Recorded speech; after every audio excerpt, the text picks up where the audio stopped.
Well, hi, everybody. This is Steve Tarter, another edition of Tarter Sauce here at the palatial Peoria Journal-Star in Peoria, Illinois. And with me today, Garry Moore. Garry, thank you so much for coming. I would say you need no introduction to people watching on Facebook. Say, oh, there's Garry Moore. You were on Channel 25, which is the NBC affiliate in Peoria, for 30-plus years. I mean, how many? 33 to be 33. exact. Let's get it right. Yes. And many of those years, you were the first person that somebody would see when they turn on that TV because you were on early. Early in the morning. I had to be at work no later than 4 o'clock. Wow. As I neared the end of my career, I was getting in at 4:29. We had to You're be slowing down, weren't you, Garry? Had to be on the air at 4:30. 4:29. That's the time most of us roll over and think, oh, no, I've got 3 more hours. Yeah, and I'm late. So, yeah, and there was a time when if I didn't have a producer in the morning, I would have to be there at midnight or at 1 o'clock in the morning. To get the stuff ready to go. Things ready to go, yeah. That program started out as a half-hour show from 6:30 to 7 and became so popular that they kept expanding it. They never expanded it forward. They expanded it back. So it went from... Got earlier and earlier. 6 to 7, then 5:30 to 7, then 5, and then 4:30. So it was a 2.5-hour show in the morning that we started at 4:30. And, man, it was rough sometimes. But that's you are in on something that's become I guess a television mainstay now. That is the morning program, Morning news. Morning news. That's kind of a weather.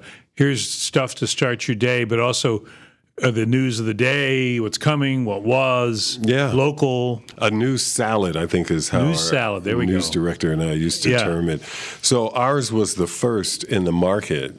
The first morning show, and among the first in the country. This is late 80s. And so I was privileged to have started that program.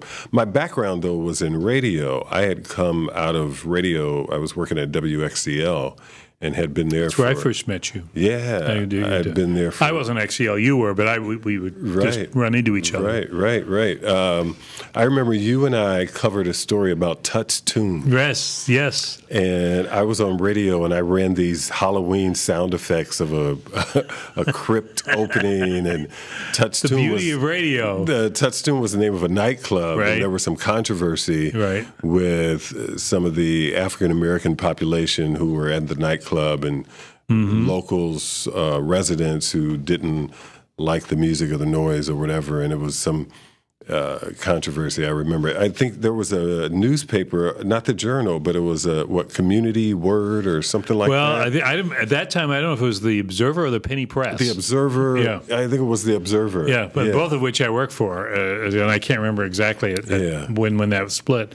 But yeah, that was Maine University, I think, right there. Right. Yeah, and that was back in the 80s. Yep, early 80s. Early 80s. Yeah. So I came to Peoria to go to Bradley in 1976, and I graduated in 1980. And in my junior year, WXCL had what was called a minority internship program. And even though this was a country western radio station whose demographics were not African American, they had a minority internship program. And I had a show called Black Perspective. On WXCL? On WXCL. Interesting. This was a time, you may recall, that the FCC stipulated that radio stations have a minimum of 15% of their programming as news and public affairs. And so we had shows called Black Perspectives, The Senior Report, Status of Women, State of the Arts. My mentor was a gentleman by the name of Bill Marlowe, the late, great Bill Marlowe. And so my job as the low man on the totem pole was to take these reel-to-reel shows, because when we would record these shows, they would be on reel. And another stipulation the FCC had was that 51% of the programming had to emanate from where the license was. So we had our studio in Peoria, but the tower was in rural Pekin. And so my job on Saturday and Sunday mornings was to get up early, 5 o'clock in the morning, get this box of reel-to-reel tapes that had these shows in them, and drive them out into rural Pekin, dodging deer and raccoon, and a goose came into the station one day, into the tower, and hook up these reel-to-reels and run the first show from 5 to 5:30, run the second show from 5:30 to 6. So you stayed out there. Yeah, and then put on the next reel and run those up until the time that the DJ took over at 10 o'clock back in the studio. Right.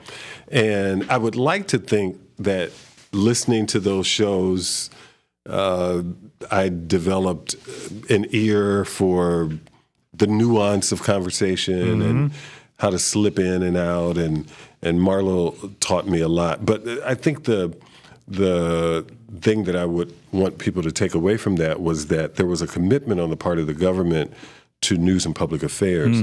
When Reagan got into office in 1980, a short time later, I want to say 82, 83, he, running on the platform of less government, of course, he deregulated that.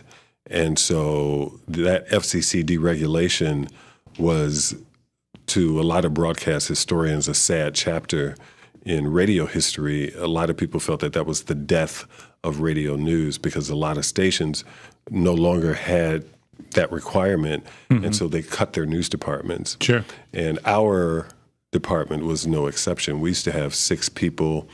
We prided ourselves on winning Associated Press Awards for documentaries and news coverage. And dare I say, back then, radio and newspaper were the go-to places for news versus television in your local markets. Oh, yeah, because I remember in the 80s, maybe just before the deregulation anyway, you go to a news conference and several radio stations would be there. WIRL, WMBD, and XCL. And the competition was WCBU. And so when that happened, when deregulation happened, our staff went from something like 6 people down to 3 or 2.5. And eventually I became news director and increased our staff by a person or 2. But in 1985, the toll on the operation was too much. By that I mean, it's funny, a lot of people have consultants who come to their place of business and take the company's money and make these fancy recommendations on how to conduct business.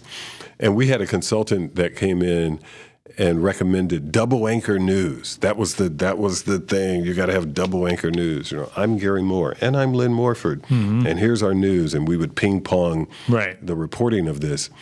And he said, so you want to have a split shift? So we're going to do news in the morning drive from 6 to 9. And then you're going to come back in the afternoon from 3 to 6 or 3 to 7 and do the news. So first we had to wrap our heads around working a split shift. And then we asked the dumb question, okay, well, who's going to cover the news during the day? Because there are only 2 of us. Oh, well, we didn't think of that. Oh, dear. And so I left. I actually quit. Without any job lined up. Pam Adams, one of your colleagues, gave me a going away party. Oh, really? In 1985. And I was supposed to be out of Peoria going back home to Chicago. And you returned the favor, or somebody did, because Pam just left the Journal-Star, we should mention, yes, after many years here. Many years. Yeah, we miss her. So I was sitting at home. Yeah, we miss her too. I was sitting at home not doing anything. And I got a phone call from Dennis Upa. Oh, I remember the name, who was eventually the general manager at WEEK, but back then he was working in operations. He and I were classmates at Bradley. We were on the speech team together. And he asked, what was I doing? And I said, hey, I'm not doing anything. I'm unemployed. I'm getting ready to go back to Chicago. And he said, hey, there's a job opening at WEEK, and you should apply for it. And so that's how you got started there. Got started at TV. In that time, I want to get back to radio because you're back on radio now, so we want to let everyone know about that. Have been for a little while. But the TV scene, you got in there in the 80s, early 80s, and saw it through until just this year. You've seen some history in terms of how TV, and through Peoria, but Peoria has always been looked at, I think, sometimes as, it's pretty typical of US of A and all that stuff. I'll let you decide if that's true or not. But what have you seen, sort of I don't say rise and fall because that sounds a little grandiose, but you've seen some changes. Right. When I came into television, we had news director Jerry Giesler and then Phil Supple, and the commitment was on storytelling. And we used to pride ourselves on being able to craft a story. So it's one thing to have the facts and get them on the air. I remember a photographer named Paul Wheeler. He and I went out to Wildlife Prairie Park to cover a story with Marge Borklin, and a longtime curator out there. Right. And I forget what the exact story was, but I came back and I was putting my story together, and I had written it. And Wheeler, the photographer, came in and he said, "No, we're not. We're we're not doing that. We're not going to do it this way." And I was like, "What do you mean?" And he said, "You're going to break this up with natural sound. I just shot an eagle taking off from a tree branch. I just shot a coyote howling. I just shot a buffalo yawning. I just, And so I remember my introduction, the first line in my story was something simple like, I'm going to say something quirky, like it's a beautiful day in the neighborhood. Right? Yeah. Okay, but it was something short like that. And then you had all these animal sounds. This sound of this eagle taking off and this coyote howling and this kind of thing. And then you go back to your storytelling. And so the emphasis was on storytelling. And our stories were long. They were a minute 45 or 2. Which is long for television. Or 2 minutes. And you could sell the producer or the news director on putting in that extra soundbite or making it go a little longer, and they wouldn't argue with you if it was good, if it was a good story. And so that was one thing that was good. Nowadays, you do have long-form stories, but you mostly see them during ratings periods in May and November, when the ratings book is up and the stations are wanting you to see these feature pieces. So they advertise or promote. Yeah, we've dug deep into, and we're going to, peel this back and give you a more in-depth story. But back then, it wasn't uncommon for them to tell a photographer to go out and do a photo essay. It's fall, the leaves are changing. And so a photographer would drive to Spoon River Drive, shoot some trees, shoot the creek, shoot some people walking, the crunch of leaves under, and that 3-minute piece would be, we end tonight with, that kind of thing. So that's one thing, that you don't see that often anymore. No. Now, on the flip side, the immediacy is better. And by that I mean, if I'm off work and I'm driving down War Drive and I see a traffic accident, I would, well, first of all, you didn't have cell phones. So I would have to pull over and go find a phone, call the TV station. Then they would have to dispatch a reporter, photographer to the traffic scene, right, to the accident. Right. And then after they shot that video, then they would have to drive back to the station to edit that and get that on the air. Nowadays, I can be driving down War Memorial, see a traffic accident, take out my phone, get some video, send it to the TV station. Mm-hmm. They get it, and boom, it's on the air. You know, so there are trade-offs with technology. Right. Technology helps, but then the argument that the consultants would make as far as keeping those newscasts short. Some people would say it's kind of a catch-22, or we helped shape the world that we're in versus we're responding to people's shorter attention spans. Mm-hmm. We helped create that short attention span, some people would say. Would you agree that we're not picking on TV because newspapers have felt the crunch of technology as much or more than anybody, but that now the prototypical evening news, 6 and 10, is not as important as it used to be because of the internet, because of what you just said, cell phone, Facebook, bang, bang. I already know. 3 in the afternoon, I already know about this problem at the chemical plant. Right. I don't have to wait till 6 or 10 or whatever it is. Oh, I agree. Yeah. I agree. And that's changed everything. I agree. And what we were told when we started the morning show was something similar, that the mornings are just as important, if not more important, than 6 and 10 o'clock, right, because people are waking up as a part of their waking conscious. They want to find out, did the world blow up overnight or what happened overnight? And the weather. And like you said, what the weather, yeah. We used to have a thing called Weather First for a while, where that was the first thing you saw after you came out of each commercial break. Mm-hmm. And so, yeah, that news salad, just, a little bit of news, weather, and something else, a little bit of feature weather, something else. I don't have numbers to back this up, but I think you could make the case that the morning remains more of a routine for people, morning show on TV, because what's happened in the intervening years is they're so saturated with media the rest of the day, they can get it sort of, as you said, and as they wish.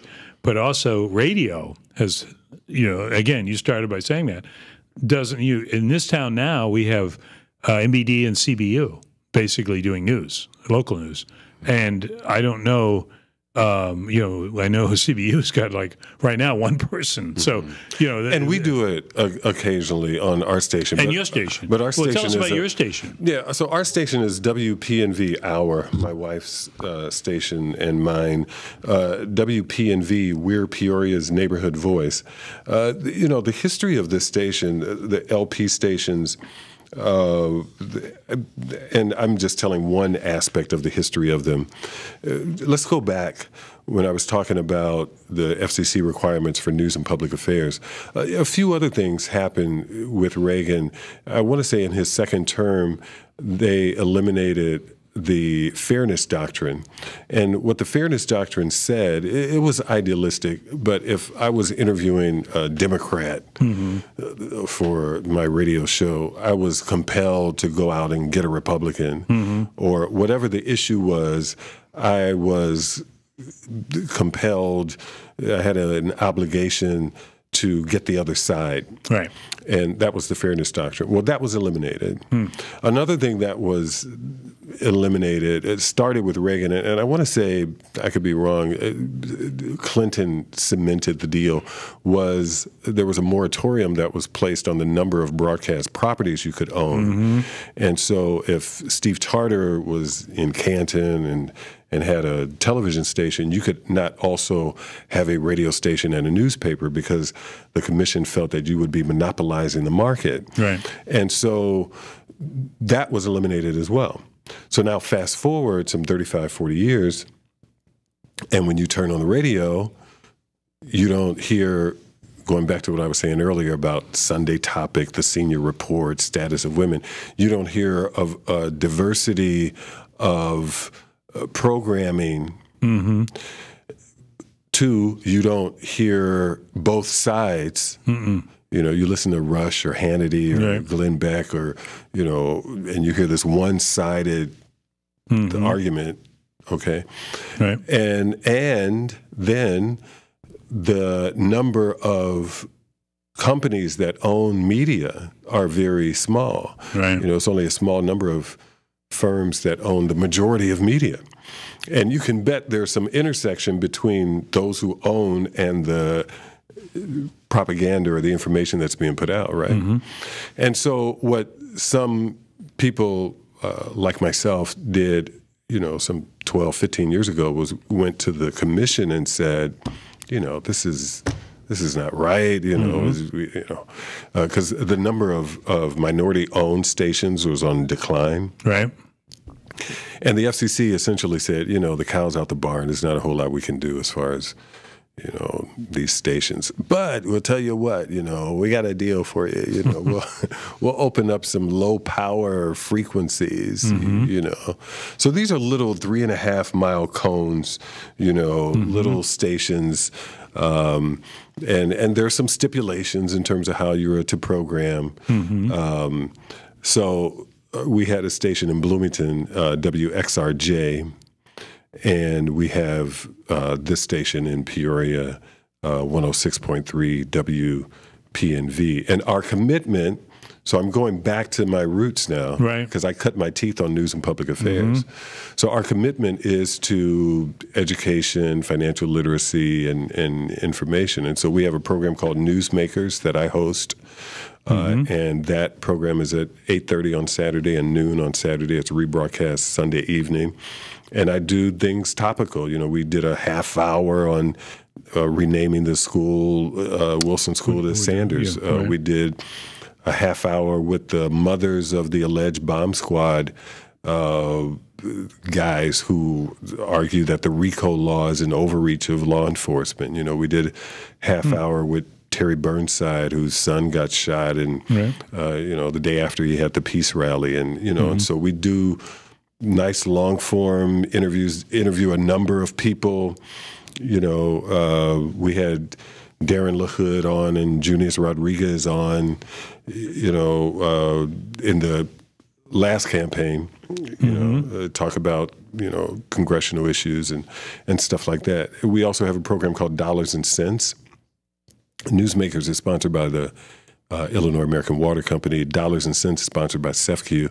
And that's a program that Denise started hosting, but she's turned it over to some other people, where we talk to business people and all things business and entrepreneurs and financial literacy.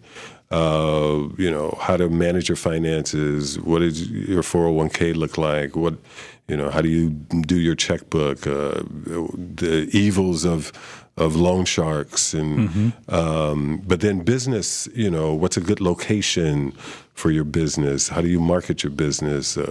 Business taxes, insurance. So all things business on Dollars and Cents. We have a program called The Forum that was sponsored by the Greater Peoria LISC. And that is mainly just what's happening in the community. And then we did do a program that's sponsored by the health department called How Do You Feel? Unfortunately, in the African-American community, you have these disproportionate statistics with regard to, you know, obesity and STIs and, you know, you name it. And so in addition to that program, we run PSAs on, you know, healthy living, you know, and so really I'm back at my roots. Right. You know, it's kind of like but the technology certainly changed. Technology has changed a lot. I started, it's like a television sandwich on radio buns, you know. So, yeah, the technology has changed. You know, digital, it used to be a time when I started, we had records. And then CDs, and we had carts, you know. None of that now. None of you that. don't have a turntable in that station, yeah, do you? it's all digital. Yeah.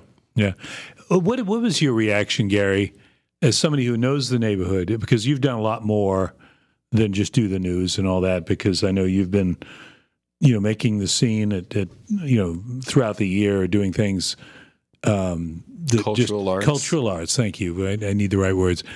When Peoria was cited as the worst place for an African American citizen, what was your reaction to that? It was mixed. On the one hand, I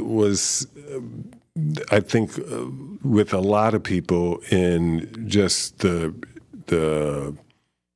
dynamic of how that sounds. Yeah. It just sounds bad. Right. Like, wow kind of thing. On the other hand, I was curious as a journalist to peel the onion and go beyond just that headline. Right.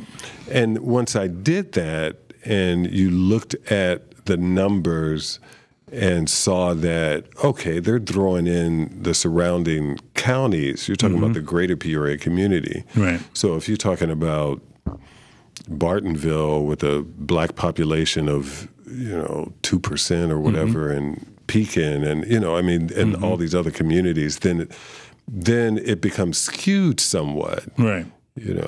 That notwithstanding, I think people who live in Peoria have known for years that we have our issues. Those issues are the kinds of things that Pam wrote about and that I did stories on over the years, and other journalists, trying to illuminate those problems. So since we're on the subject, let's just talk about, 2 or 3 of the problems. And my life after retirement, one is information and access to information. Knowledge is power. And if you don't know certain things, then you're going to be limited in terms of how you approach them or how you solve them. Right. And specifically, if the health department is having free prostate screenings, or at the Carver Center they're doing whatever, and there's no way to get that information out to the community, then that's a problem. Then who knows? You could save a life or 2 or 3 by people knowing that information. Right. So that's where the radio station hopes to fill some of that void in terms of getting information out to people. Sure.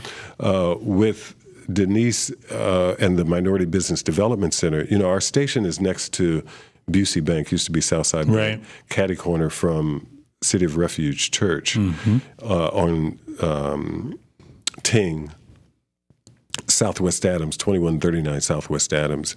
And this is the Minority Business Development Center.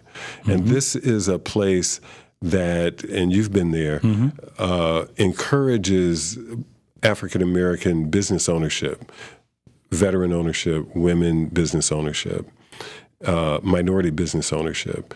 We have an incubator there where we help people write their business plan, help them find a location, help them secure financing, help them when they're marketing of it. And then after they've incubated, then they hatch, and then we kick them out into the world and hope that they do well. The little birdie flies, yeah. Yeah, when that facility is completed, we're on the 3rd phase of it. We're going to have IT training there. We're going to have job information there. You're going to have a component that's going to help contractors. You're going to have support services so that if you're a plumber or an electrician and you're out and you give out your business card and you're plumbing, you don't have time to, if that person calls back, then there's going to be a receptionist person there who can help fill out your calendar. So those kinds of things are taking a direct stab at some of the issues that were cited in that 24/7 Wall Street report with regard to information, job opportunities, et cetera. Is it, and while we're on that subject, it just seems like it was, and this is true of all news, I don't care what it is, Trump or you name it, something is hot for a while. You said Trump. I did, didn't I? something is hot, of course, there's always a new variation with that. I hate the term fake news. Can I just go down you may say that rabbit hole? Oh, man, that's just... Yeah. Anyway, I interrupted you. That's fine. There was a great amount of awareness about we need to get to that problem. There were good meetings held. I was there, and I think you were there, and certainly Denise was there. And yet, as time goes on, it kind of moves away. And now I'm asking you, because I think it's the year or two after the fact, and I'm thinking, how do you? Well, you just told us the radio station keeps it going by doing the things you're doing, and the center there, the business center. What else can be done in your mind? Because obviously, some people just it sort of passes over and they go back to their routine, and they're not thinking as they were when it was hot. Well, if people have let it go out of their minds and go back to their routine, then I don't think they were listening at the presenters during those sessions, because it was stated clearly and repeated that this is something that you need to own. A lot of this is on you. I was encouraged to find out there was one of the outgrowths of that was there was an organization that was formed called Saving Ourselves, SOS, and this is a group of African-American people, everyday people, not necessarily community leaders, some community leaders, but who said, we appreciate people from the majority culture and outside the community helping, but let's see what we can do ourselves to solve this. Some people, it reminds me of the Million Man March. I went on the Million Man March in 1995, and when I came back, I was inspired and energized, and my wife had already had a plan for a business, and I poured a lot of my own energy from the march into seeing that business take off. And so it's really it's up to you. It's one of the stories that I did. There was a young man, Isaiah Smith. He had gotten shot when there was the shooting at this house that Tommy Forrest, the football player from Central, was killed. He was one of the young men who had gotten shot. And if you go back and look at my interview with him, this kid said, what are we going to do? Are we going to, complain and feel depressed and bad that, or we have to make something happen, So I don't know if that answers your question. I hope that there is nobody out there who felt really, riled up about that, who then recoiled back and said, oh, well, what is the city going to do? Or, oh, nobody did anything. See, there it goes. Nothing happened. No, that was a call to action for you. Individuals. To see what you can do. There is something you can do. So then the question now becomes, what did you do? What have you done over the last 2 years to move the needle in the other direction? Right. And so to answer your question, there's a lot that can be done.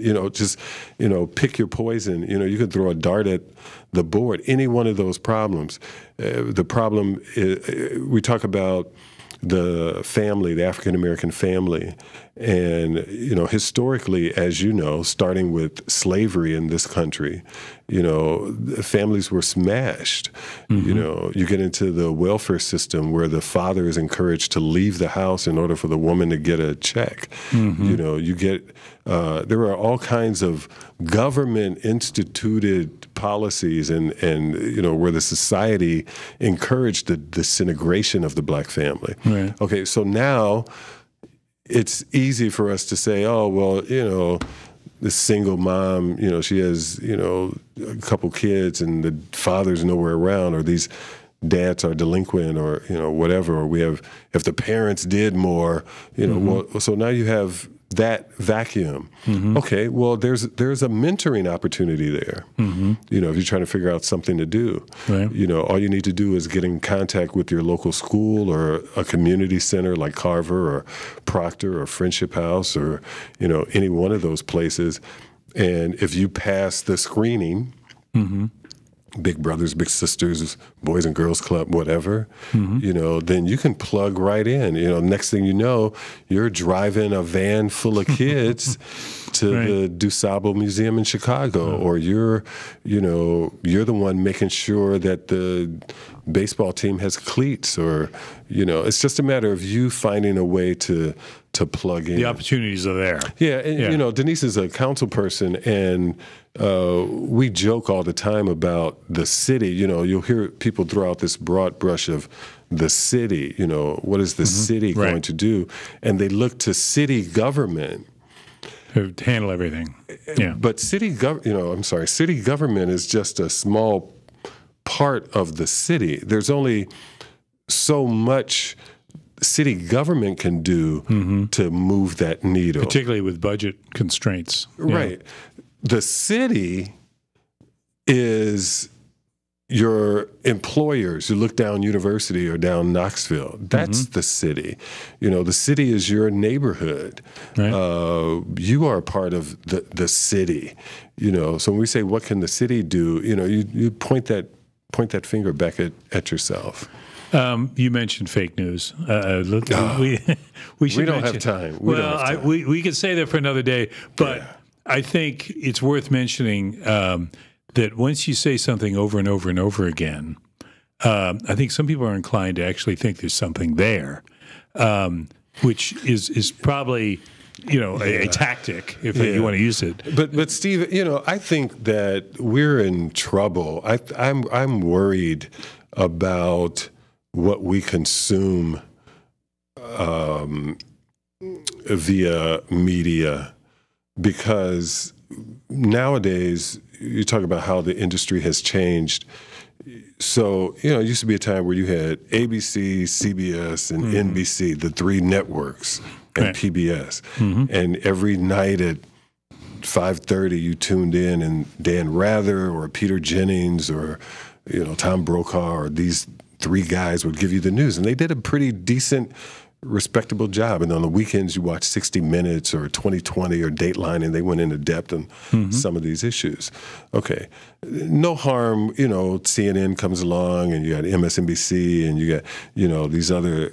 Now there's a lot of product out there, in addition to, like you said, the internet. One of the biggest issues, though, is that you can go down one rabbit hole of customized ideology and stay there for the rest of your life and be misinformed or have your opinion skewed in that one direction.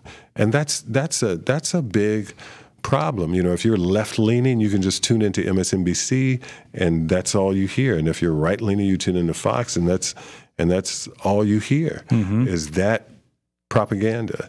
And it's unfortunate, you know, when I come home and I turn on the TV, I don't know if you have cable, you know, but it'll say, you know, it won't literally say this to me, but it'll show, here are shows that we recorded for you. You know, here's, you know, based on my viewing habits, it will have recorded. Really? You know, ESPN, This Is Us. You know, I won't tell you some of the other shows that I watch, but it'll have those 5 or 6 shows. It's kind of like when you go on the internet. Right. Oh, yeah. Or you order on Amazon. Or, right. And here are some other products you might like, or here are some other things that you might like. Okay, well, thank you. I appreciate that. It makes it convenient for me. But that keeps me parochial. You know, you know, it doesn't keep me cosmopolitan. I mean, you know, suppose I want to watch Game of Thrones, or suppose I want to deviate. Right. You know. See something totally different. A little different, yeah. Aldous Huxley's book, Brave New World, you know, Neil Postman in his introduction to his book, Amusing Ourselves to Death, talks about how, we focus too much on George Orwell's 1984, where they're going to ban books. And he said, no, in Huxley's Brave New World, he's talking about, they're not going to necessarily ban books. It's going to be that nobody's going to want to read. Right. Or it's like, they're going to keep the truth or information away from you. No, it's not going to be that. It's going to be that there's going to be so much trivia, that it's going to be hard for you to find the truth in it. Which is what we are today. Yeah, and pretty so close. Yeah, you have things that are hidden in plain sight, and we're so amused, again, amusing ourselves to death, that now this reality TV show host,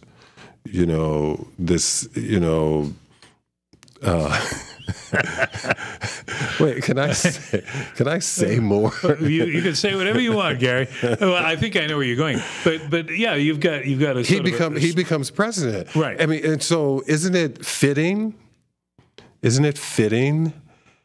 that in a society that is so narcissistic, where I'm going to take a selfie, right, and that isn't it fitting that we have this egotistical person as our president? Oh yeah, and the TV, and you can speak to this, is the fact that many people think he played a boss on TV, or the boss, runs the show.